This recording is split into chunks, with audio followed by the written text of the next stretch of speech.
नमस्कार और प्रणाम मेरे दोस्तों, मैं विरल जोशी। आपने अक्सर राहुल गांधी और कांग्रेसी नेताओं को सुना होगा कि हम मोहब्बत की दुकान चलाते हैं।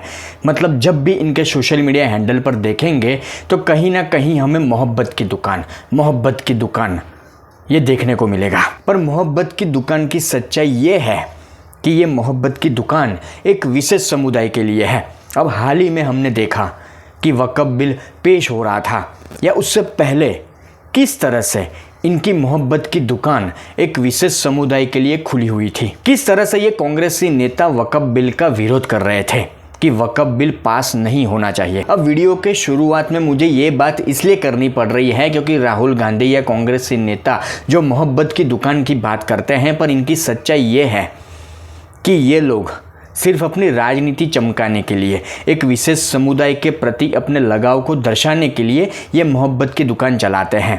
पर इनका सही जो काम है वो है नफ़रत फैलाना, समाज के अंदर नफ़रत फैलाना, और हमारे कुछ क्रांतिकारी नेता या जो महान लोग हमारे देश में हो गए उनका अपमान करना। जैसे इस वीडियो में मैं वीर सावरकर के बारे में बात करना चाहूँगा, क्योंकि हाल ही में वीर सावरकर के एक मामले में राहुल गांधी को इलाहाबाद हाईकोर्ट से तगड़ा झटका लगा है कि ये मामला करीब 2.5 साल पुराना है कि 17 नवंबर 2022 की जब राहुल गांधी भारत जोड़ो यात्रा पर थे, तो इस यात्रा के दौरान राहुल गांधी ने एक भद्दी और अपमानजनक टिप्पणी वीर सावरकर के ऊपर की थी। कहा जाता है कि जो ये प्रेस कॉन्फ्रेंस थी 2022 में भारत जोड़ो यात्रा के दौरान, उस प्रेस कॉन्फ्रेंस में बाकायदा राहुल गांधी और कांग्रेसी नेताओं के द्वारा समाज में नफरत फैलाने के इरादे से या वीर सावरकर का अपमान करने के इरादे से पर्चे भी बांटे गए थे कि 17 नवंबर 2022 को राहुल गांधी ने जो प्रेस कॉन्फ्रेंस की,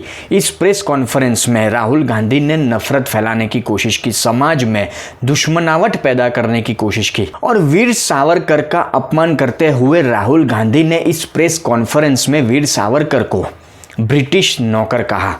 उनका कहना यह था कि वो ब्रिटिश नौकर थे, उनको पेंशन मिलती थी। तो बस इस घटना के बाद या ये विवादास्पद टिप्पणी के बाद, वीर सावरकर के अपमान के बाद राहुल गांधी के खिलाफ एक याचिका डाली गई। एक अधिवक्ता है नुपेंद्र पांडे, उन्होंने राहुल गांधी के खिलाफ शिकायत दर्ज करवाई, और नुपेंद्र पांडे के द्वारा जो याचिका डाली गई या जो शिकायत राहुल गांधी के खिलाफ दर्ज की गई, उसमें कहा गया कि वीर सावरकर एक राष्ट्रवादी विचारधारा के महान नेता थे, वो क्रांतिकारी थे, आजादी के इतिहास में एक निडर सेनानी थे, जिन्होंने भारत माता को गुलामी से मुक्त कराने के लिए अंग्रेजों के अमानवीय अत्याचारों को सहन किया।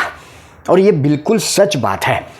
वीर सावरकर की कहानी को देखा जाए, उनके इतिहास पर गौर किया जाए। कुछ वक्त पहले मैं भी वीर सावरकर के ऊपर एक वीडियो बना चुका हूँ, वो वीडियो भी आप ज़रूर देखिएगा कि भारत माता के सम्मान के लिए, आज़ादी के लिए किस तरह से वीर सावरकर ने अंग्रेजों के खिलाफ बिना अपनी जान की परवाह किए एक आंदोलन छेड़ा, और वीर सावरकर को किस तरह से कई दिनों तक जेल में बंद किया गया। उस जेल के अंदर किस तरह से वीर सावरकर के ऊपर अमानवीय अत्याचार अंग्रेजों के द्वारा किए गए।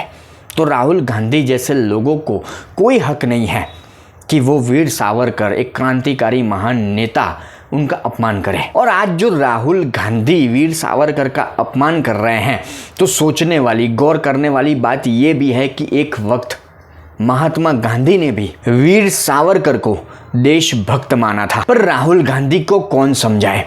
वो राहुल गांधी जिनके अंदर राजनीति की ना कोई समझ है, ना देशभक्ति की कोई भावना है, जो व्यक्ति विदेशी ताकतों के जरिए भारत को तोड़ने की कोशिश कर चुका है या करता रहता है, उसके पास हम और आशा क्या रखेंगे। तो बस वीर सावरकर का अपमान करने वाले राहुल गांधी को 4 अप्रैल 2025 को इलाहाबाद हाईकोर्ट से तगड़ा झटका लगा कि वीर सावरकर के खिलाफ अपमानजनक टिप्पणी पर इलाहाबाद हाईकोर्ट ने राहुल गांधी को राहत देने से इनकार कर दिया। और गौर करने वाली बात यह भी है कि पिछले साल दिसंबर में मतलब 3 महीने पहले, 4 महीने पहले की बात है, जब राहुल गांधी को लखनऊ की कोर्ट में हाजिर होने के लिए कहा गया था। पर शायद राहुल गांधी उस वक्त लखनऊ अदालत में नहीं गए थे, तो इस आदेश को या जो ये याचिका डाली गई है उसको रद्द करने के इरादे से राहुल गांधी इलाहाबाद हाईकोर्ट पहुंचे। पर इलाहाबाद हाईकोर्ट ने इस आदेश को रद्द करने से इनकार कर दिया। राहुल गांधी की टिप्पणियों को लेकर कोर्ट के द्वारा भी ये माना गया है कि राहुल गांधी की जो टिप्पणियां हैं, कि राहुल गांधी इस तरह से जो बयानबाजी बिना सोचे समझे करते हैं, उससे समाज में नफरत फैलती है, दुर्भावना फैलती है। कोर्ट ने यह भी माना है कि समाज में नफरत और दुश्मनी फैलाकर राष्ट्र की बुनियादी विशेषताओं को कमजोर और अपमानित किया जा रहा है। पर राहुल गांधी क्यों समझेंगे? वो अपने आप को देश का युवराज समझते हैं। कांग्रेस पार्टी के कुछ नेता उनको लगातार सोशल मीडिया पर जननायक कहते हैं। कौन से जननायक? जो व्यक्ति वक्फ बिल के दौरान, चर्चा के दौरान एक शब्द अपने मुंह से नहीं निकालता, क्योंकि उसके पास वक्फ बिल को लेकर ना कोई समझ है कि ये प्रक्रिया किस तरह से होगी, इस पर क्या बोलना है, ना राहुल गांधी को इस विषय पर कोई समझ है।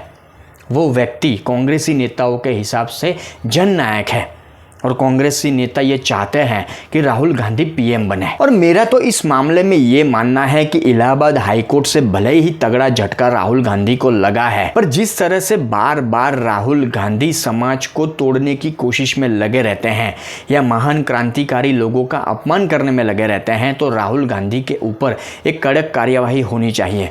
इससे भी बड़ी कोई कड़क कार्यवाही होनी चाहिए और उनके ऊपर एक लगाम लगनी चाहिए, क्योंकि कभी वीर सावरकर का अपमान करते हैं, कभी मोदी विरोध के चक्कर में या मोदी को सत्ता से हटाने के चक्कर में हिंदुओं में दरार पैदा करने की कोशिश करते हैं। राहुल गांधी मेरे हिसाब से एक ऐसे नेता है जिनको एक रेडीमेड थाली मिली हुई है खाने के लिए, बाकी उनमें कोई गुण नहीं है। मेरे हिसाब से तो राहुल गांधी अगर कांग्रेस परिवार से या गांधी परिवार से ना होते तो देश की किसी प्राइवेट संस्था में वो 20,000 की नौकरी भी ना कर रहे होते। बात तो सही है। राहुल गांधी को लेकर आप भी अपनी राय मुझे कमेंट बॉक्स में ज़रूर दीजिए और वीर सावरकर को लेकर कुछ बातें कमेंट बॉक्स में ज़रूर लिखिए। हमारे देश के महान क्रांतिकारी नेताओं में से एक है वीर सावरकर, उनके ऊपर 2 शब्द अच्छे वाले ज़रूर लिखिए।